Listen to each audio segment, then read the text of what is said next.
اور کیا واقعی مذہب کا مقصد جو ہے وہ خوشی دینا ہے؟ تو اگر ہم انبیاء اکرام کی سیرت کو دیکھتے ہیں تو ان کی تو زندگی مصیبتوں سے ہی بھری پڑی ہے۔ اور ہماری نظر میں جو ایبسلوٹ ریئلٹی ہے وہ خدا ہے۔ جو بھی خدا کی طرف سفر کرے گا اس کو سکون و اطمینان حاصل ہوگا اور خوش بخت زندگی گزارے گا۔ اب اس ریالٹی کو سمجھنے میں کوتاہی کر جاتا ہے یا ناقص اس کی یہ فکر رہ جاتی ہے، وہ جتنا ریالٹی کو سمجھے گا اس کو اتنا سکون ملے گا۔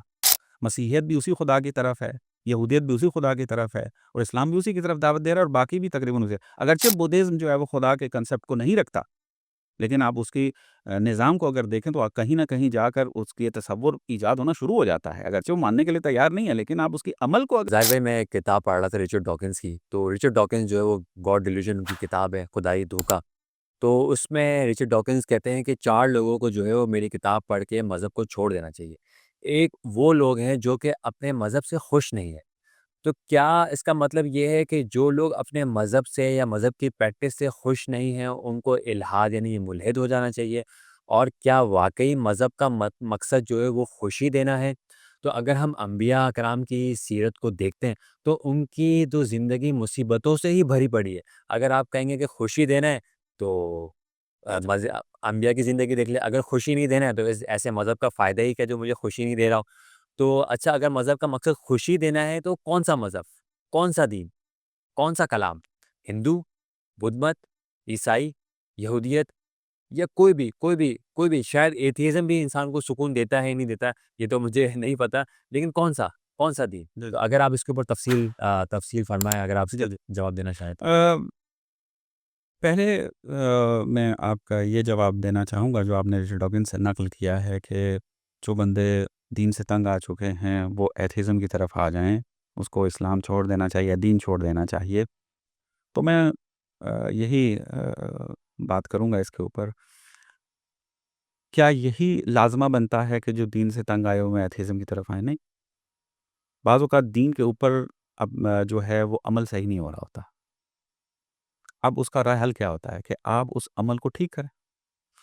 دین سے آپ تب بیزار ہو کر ایتھیزم کی طرف جا سکتے ہیں کہ جب آپ ریشنل بنیادوں کے اوپر ثابت کر دیں کہ دین کی کوئی بنیاد نہیں ہے۔ لیکن اگر دین کے اوپر دیندار عمل صحیح نہیں کر رہے ہیں تو یہ کبھی بھی صحیح وجہ نہیں بنتی ہے کہ آپ اس کو چھوڑ دیں۔ انسان کو کوئی عاقل انسان بھی اس بات کو قبول نہیں کرے گا۔ آپ اپنی پوری زندگی میں سے کاروبار کر رہے ہیں، آپ کاروبار کے آپ نے اصول اچھے بنائے ہوئے ہیں، ٹھیک ہے، لیکن نیچے جو آپ نے کاروبار کرنے کے لیے افراد رکھے ہیں وہ کاروبار پہ صحیح عمل نہیں کر رہے ہیں، اس کاروبار میں گھاٹا آ رہا ہے، تو اب کیا کہا جائے، کاروبار غلط ہے یا کاروبار کرنے والے غلط کام کر رہے ہیں؟ بس ہے، تو آپ کہیں گے کہ یہ نہیں ہونا چاہیے۔ بس کیپٹلزم کو لے لیں، کیپٹلزم جو ہے وہ کہتا ہے ہم نے اصول بہترین بنائے ہیں، یہ بشر کی خوش بختی کے لیے بہترین اصول ہیں اور یہی اس کی نجات ہے۔ لیکن ہم دیکھتے ہیں کیپٹلزم کے اندر جو افراد ہوتے ہیں وہ اتنا برا اس کو اپلائی کر رہے ہوتے ہیں، اگرچہ ہماری نظر میں تو خود یہ نظام ہی غلط ہے، لیکن ہم ابھی لے کر چلتے ہیں۔ لیکن اس بات میں تو کوئی شک نہیں ہے نا، کیپٹلسٹ جو ہیں جو نیچے اس کو امپلیمنٹ کر رہے ہوتے ہیں ان کے اندر بہت ساری کرپشنز موجود ہیں، بہت ساری خرابیاں موجود ہیں، اس نظام کو وہ اپلائی صحیح نہیں کر پا رہے ہیں۔ اب بشر تنگ آ گیا ہے اس سے، کیپٹلزم سے۔ کیپٹلزم جو ہے وہ اس بات کو ماننے کے لیے تیار ہے کہ چونکہ لوگ اس سے تنگ آ گئے ہیں تو اب کیپٹلزم جو ہے وہ غلط ہے، کسی اور کی طرف چلے جائیں۔ نہیں، وہ کہیں گے کہ امپلیمنٹ صحیح نہیں ہوا، اسی وجہ سے آپ دیکھیں حرف نظریہ اس کو اصلاح کرنے کی طرف جاتا ہے۔ ہم دین کے اندر اصلاح کے قائل نہیں ہیں چونکہ وہ الہی دین ہے، اللہ کا دین ہے، لیکن اس کے عمل کرنے، امپلیمنٹ کے اندر اصلاح کر سکتے ہیں۔ اپنے آپ کو پرکھیں، محاسبہ کریں اور آپ بہترین عمل کی طرف جب چلے جائیں۔ بس رچرڈ ڈاکنز کا یہ کہنا ہے کہ اگر دیندار بعض افراد دین سے ہے، ہماری نظر میں ہم اسلام کے اندر بھی دیکھ لیں، بعض عمل صحیح نہیں ہو رہا ہوتا لیکن وہ اسلام بھی نہیں کہہ رہا ہوتا، مثلا ایک دوسرے کے اختلاف پر ایک دوسرے کو قتل کر دیں، اسلام کہتا ہے اس کو؟ نہیں، لیکن ہو رہا ہے اور لوگ تنگ بھی ہیں، تو کیا آپ دین چھوڑ دیں؟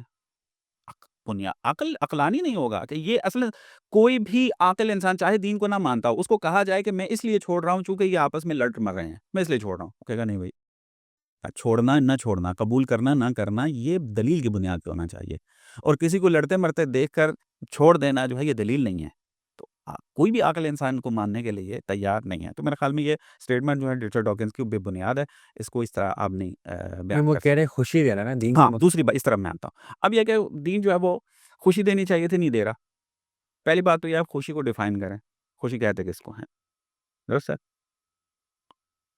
دوسری بات یہ کہ دین نے کبھی یہ نہیں کہا ہے کہ میں نے ہمیشہ جو ہے وہ خوشی دینی ہے، کہ جس میں کوئی سختی نہیں آئے گی، بلکہ دین تو قرآن کے اندر صراحت کے ساتھ یہ کہہ رہا ہے کہ میں نے موت و حیات کو خلق کیا ہے تاکہ جانوں اور دیکھوں کہ آپ میں سے کون عمل کر رہا ہے اچھا، یعنی انسان کو بتانا چاہتا ہے کہ کون اچھا عمل کر رہا ہے۔ یا مثلا قرآن کی ایک اور آیت ہے، اس میں کہا گیا کیا تم یہ سمجھتے ہو کہ تمہیں جو ہے تمہارے حال پہ چھوڑ دیا گیا اور تمہارا امتحان نہیں لیا جائے گا، تمہارا امتحان لیا جائے گا۔ صریح آیت ہے یہ قرآن کی۔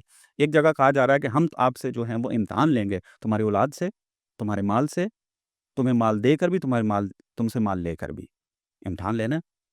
دین نے تو کبھی یہ نہیں کہا ہے کہ ہمیشہ جو ہے آپ کو آسائش میں رکھا جائے گا۔ دین یہ کہتا ہے کہ تمہیں ایک سکون اور اطمینان والی زندگی جو ہے وہ دین ہی دے سکتا ہے۔ الا بذکر اللہ تطمئن القلوب، قلوب اگر مطمئن ہونا چاہتے ہیں تو ذکر الہی سے ہوں گے۔ ہاں، یہ زندگی چونکہ کیا ہے، فری ول اس کے اندر موجود ہے۔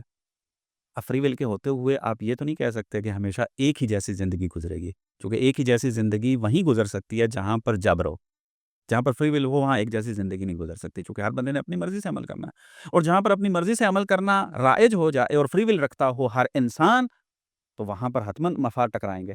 جب مفاد ٹکرائیں گے تو یہاں پر جو ہے وہ سختیاں آئیں گی۔ اسی وجہ سے اس دنیا کو سختیوں کی دنیا کہا جاتا ہے۔ کیوں؟ کیونکہ انسان فری ول رکھتا ہے، اور انسان فری ول رکھنے کو اپنے لیے فضیلت شمار کرتا ہے۔ اور قرآن نے بھی کہا ہے کہ ہم نے انا ہدیناہ السبیل اما شاکرا و اما کفورا، ہم نے تمہیں ہدایت دکھانی تھی، دکھا دی ہے، آگے تم نے اس پہ عمل کرنا ہے نہیں کرنا ہے وہ تمہارا کام ہے۔ اس فری ول کو انسان سمجھتا ہے۔ ایگزسٹینشلزم جو ہے اس وقت، ٹھیک ہے، وہ کیا ہے؟ سب سے زیادہ جس بات پہ فوکس کس کے اوپر ہے؟ فری ول کے اوپر۔ انسان آزاد ہے، انسان ذمہ داری بھی رکھتا ہے، اس کے اوپر عمل بھی کرے، اپنی آزادی کو برقرار رکھے۔ اسی وجہ سے وہ کہتے ہیں کہ اس کی ایگزسٹنس جو ہے وہ کیا ہے؟ مقدم ہے اس کی ذات کے اوپر، کہ انسان اپنی مرضی سے اپنے آپ کو تشکیل دے۔ جو بھی اس کی ذات پہلے بیان کرے گا وہ انسان کی انسانیت کے خلاف ہے، چونکہ فری ول اس کی ذات کے اندر شامل ہے، درست ہے؟ تو انسان اس فری ول کو جو ہے اپنی فضیلت شمار کرتا ہے، اور فری ول کے ہوتے جو ہے وہ مفاد کا ٹکراؤ ہونا ہی ضرور ہے۔ تو یہاں پر اب سختیاں بھی آئیں گے۔ اب بہترین نظام وہ شمار ہوگا جو ان مفاد کے ٹکراؤ کو کنٹرول کر سکیں، اور ہمارے نظام دین کے علاوہ کوئی اس کو کنٹرول نہیں کر پا رہا، اور بشر کی تاریخ بھی اس بات کی گواہ ہے۔ جتنے ازمز آ رہے ہیں وہ بشر کے اس مفادات کے ٹکراؤ کو نہیں کر پا رہے، روک نہیں پا رہے، اس کو مدیریت مینج نہیں کر پا رہے ہیں اس کو۔ لیکن اگر دین حاکم ہو جائے تو بہترین انداز میں اس ٹکراؤ کو جو ہے وہ روکا جا سکتا ہے۔ اور یہ خلاصہ ہماری اس بات کا یہ بنتا ہے کہ دین نے کبھی یہ نہیں کہا کہ میں نے ہمیشہ آسائش و خوشی دینی ہے، نہ، ایک سعادت مند زندگی دینی ہے جس میں اطمینان، سکون ہوگا، ٹھہراؤ ہوگا تمہاری زندگی کے اندر، اور یہ زندگی ہے ہی سختیوں کا نام۔ دین نے کبھی نہیں، قرآن سری ہے اس کے اندر۔ تو لہذا بعض اوقات کیا ہوتا ہے، آپ تفسیر غلط کرتے ہیں دین کی، اور پھر جو اعتراض کر رہے ہوتے ہیں اپنی تفسیر پہ کر رہے ہوتے ہیں، اور پیش کر رہے ہوتے ہیں ہم دین پر اعتراض کر رہے ہیں۔ نہ، آپ نے خود غلط سمجھا ہے، اس اپنی غلط سمجھ کے اوپر اعتراض کر رہے ہیں، دین پہ وہ اعتراض نہیں بنتا ہے، درست ہے؟ تو بس یہ ایک بات آ جاتی ہے۔ ایک اور آپ نے نقطہ جو اٹھایا تھا وہ یہ کہ اگر دین جو بھی، چاہے خوشی دے، چاہے اطمینان، سکون دے، خوب، ہر ایک کا دعویٰ یہ ہے کہ ہمارا دین جو ہے وہ کیا نام ہے، اس کو سکون عطا کرتا ہے۔ کس کی طرف جائیں؟ اسلام کی طرف جائیں، کرسچینٹی کی طرف جائیں، یہودیت کی طرف جائیں، کس کی طرف جائیں؟ اس کا جواب یہ ہے کہ دیکھیں، سکون اور اطمینان ریئلٹی نے دینا ہے، درست ہے؟ ریئلٹی نے، اور ہماری نظر میں جو ایبسلوٹ ریئلٹی ہے وہ خدا ہے۔ جو بھی خدا کی طرف سفر کرے گا اس کو سکون و اطمینان حاصل ہوگا اور خوشبخت زندگی گزارے گا۔ اب اس ریئلٹی کو سمجھنے میں کوتاہی کر جاتا ہے یا ناقص اس کی یہ فکر رہ جاتی ہے، وہ جتنا ریئلٹی کو سمجھے گا اس کو اتنا سکون ملے گا، اور ریسرچ کے دروازہ جو کھلا رہے گا ہمیشہ۔ ہم بھی یہ کہتے ہیں ریئلٹی ایبسلوٹ ایک ہی ہے، وہ ایک ہی خدا ہے۔ مسیحیت بھی اسی خدا کی طرف ہے، یہودیت بھی اسی خدا کی طرف ہے، اور اسلام بھی اسی کی طرف دعوت دے رہا ہے، اور باقی بھی تقریباً اسے، اگرچہ بدھزم جو ہے وہ خدا کے کنسپٹ کو نہیں رکھتا، لیکن آپ اس کی نظام کو اگر دیکھیں تو کہیں نہ کہیں جا کر اس کی تصور ایجاد ہونا شروع ہو جاتا ہے، اگرچہ وہ ماننے کے لیے تیار نہیں ہے، لیکن آپ اس کی عمل کو اگر مد نظر رکھیں تو اس کی طرف جا رہے ہوتے ہیں۔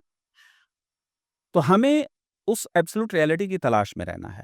اسی وجہ سے کیا ہے، ہمارے اسلام کے اندر جو سیر و سلوک کی ایک ہے کہ جو بھی خدا کی طرف سفر کرے گا وہ کمال کی منزلیں طے کرتا جائے گا۔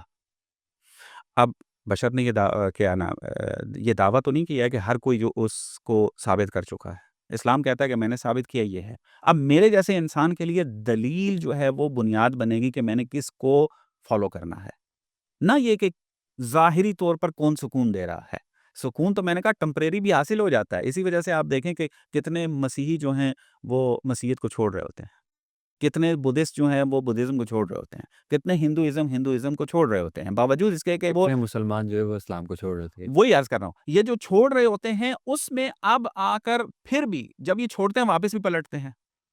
بس آپ دیکھیں کتنے مسلمان جوان ہمارے ان نیو ایتھیزم کی تحریک کے اندر آ کر ان سے مبتلا اس کے اندر شک میں مبتلا ہوئے، درست ہے، لیکن جب ان سے ڈیبیٹ کی گئی ہے کتنے لوگ واپس پلٹے ہیں۔ میں خود لائیو پروگرام کرتا ہوں، کتنے لوگوں نے آ کر کلمہ شہادت پڑھا ہے کہ ہمارے اندر شک و شبہات ایجاد ہو گئے تھے لیکن اب جواب نے سیٹسفائی کر دیا ہے، درست ہے۔ نہ چھوڑنا جو ہے وہ حق کی علامت بنتا ہے، نہ قبول کرنا حق کی علامت بنتا ہے۔ دیکھنا یہ ہے کہ قبول کرنے کے بعد آپ کو وہ سکون جو ہے وہ کس طریقے سے اور کتنا بہترین انداز میں جو ہے وہ دیا جا رہا ہے، اور دوسری دلیل بنیاد ہونی چاہیے۔ ہمارے پاس دلیل موجود ہے، ٹرینٹی عقل کے جو ہے وہ مساوی نہیں ہے، یعنی عقل کی بنیاد پر نہیں ہے۔ اسی وجہ سے کریکیگارڈ نے جب فیڈزم کا نظریہ جو دیا تھا کس لیے دیا تھا؟ وہ اسی لیے دیا تھا کہ ٹرینٹی کو وہ عقل کے ذریعے ثابت نہیں کر پا رہا، تجسد خدا کو نظریہ جو ہے وہ عقل کے ذریعے ثابت نہیں کر پا رہے تھے، تو لہذا کیا آخر کا فیڈزم کی طرف چلے گئے، ایمان گرائی کی طرف چلے گئے کہ ایمان جہاں پر ایمان کا میدان ہے وہاں عقل نہیں ہے۔ ہم کہتے ہیں نہیں، آپ خدا کے اساسی ترین مطالب سے لے کر قیامت تک کے تمام چیزوں کے اوپر سوال اٹھا سکتے ہیں اور ہر چیز ریشنل بنیادوں کے اوپر موجود ہے، درست ہے۔ تو اسی اعتبار سے یہ چیز طے کرے گی کہ آیا مسیحیت کی طرف جانا ہے یا اسلام کی طرف جانا ہے۔ آج آپ دیکھ لیں ہمارا جوان جو ہے تقریباً وہی جو جھگڑا مسیحی و غیر مسیحی کے درمیان یورپ میں موجود تھا، اسلام کے اندر بھی کھڑا کرنے کی کوشش کرتا ہے۔ وہ کہتا ہے ایمان جو ہے نا جہاں ہوتا ہے ایمانیات جہاں بھی ہوتی ہے عقل نہیں ہوتی، مذہب ایمانیات پہ چلتا ہے اور سائنس جو ہے وہ عقل پہ چلتی ہے۔ اور جواب یہ ہے کہ کس نے کہا دین کے اندر جو ہے وہ عقل نہیں ہے بلکہ فقط ایمانیات ہے۔ یہ تعریف ایمانیات کی اور عقل کی یہ مسیحیت کے اس نزاع اور جھگڑے کا نتیجہ ہے۔ ہمارے نزدیک عقل و ایمان آپس میں رابطہ رکھتے ہیں، ہم اس ایمان کو مانتے ہی نہیں ہیں۔ اسلام اس ایمان کو قبول نہیں کرتا جو عقل بھی بنیاد نہ رکھتا ہو۔ قرآن کے اندر افلا تعقلون افلا یتدبرون کیا کیا تعبیریں استعمال نہیں کی ہیں کہ کیوں تعقل نہیں کرتے، کیوں تدبر نہیں کرتے، کیوں سوچتے نہیں ہو، کیوں تمہارے دلوں پہ تالے لگ گئے ہیں۔ یہ ساری چیزیں بیان کر رہے ہیں، اور کن چیزوں میں کہہ رہا ہے؟ بنیادی ترین سوالوں کے اندر کیوں تم سوچتے نہیں ہو؟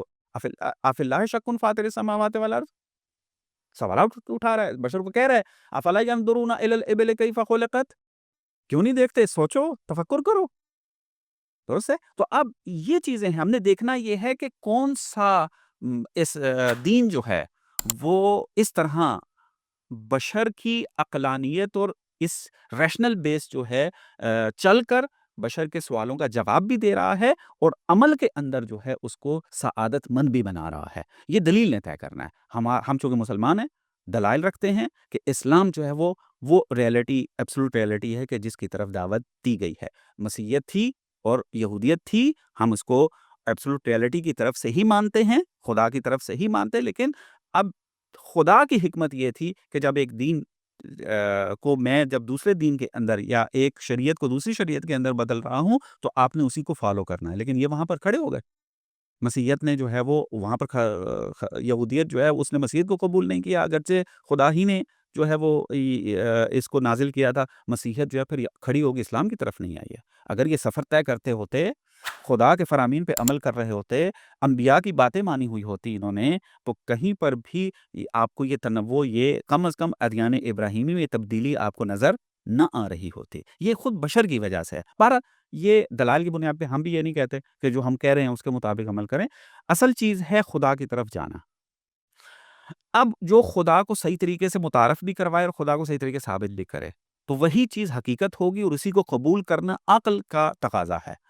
ہمارا ماننا یہ ہے کہ اسلام ہے، اگر مسیحیت سمجھتی ہے کہ ہم ہیں تو دلائل کے اوپر بن ہوگی۔ جیسے ہم ایتھیزم کے خلاف ابھی بات کر رہے ہیں دلائل پہ، اسی طرح مسیحیت، یہودیت، اسلام، بدھزم، ہندوازم ان کے ساتھ جو ہے وہ کمپیریٹیو اسٹڈی کے اندر ڈسکشن کرنے کے لیے تیار ہیں، ہو بھی رہی ہیں، اور نتائج بھی اس کے سامنے آ رہے ہیں۔ میرے خیال میں اگر کوئی نقطہ رہ گیا تو بیان کیجیے گا۔ نہیں، بہت تفصیلی آپ نے جواب دیا۔ مجھے تو وہاں پہ ایک ایمینول کانٹ کی کتاب یاد آ رہی ہے، the critique of the pure reason, کہ ہر چیز جو ہے وہ حس سے جو ہے وہ آپ اس کو ایکسپوز یا اس کو جج نہیں کر سکتے، حس سے باہر کی چیز ہے۔ تو خدا کے اوپر میرے خیال سے یہ ہمارا موضوع تبدیل ہو جائے گا، تو ایمینول کانٹ کے اوپر ہم انشاءاللہ کسی اور نشست میں بات کریں گے۔ بہت شکریہ، اللہ حافظ۔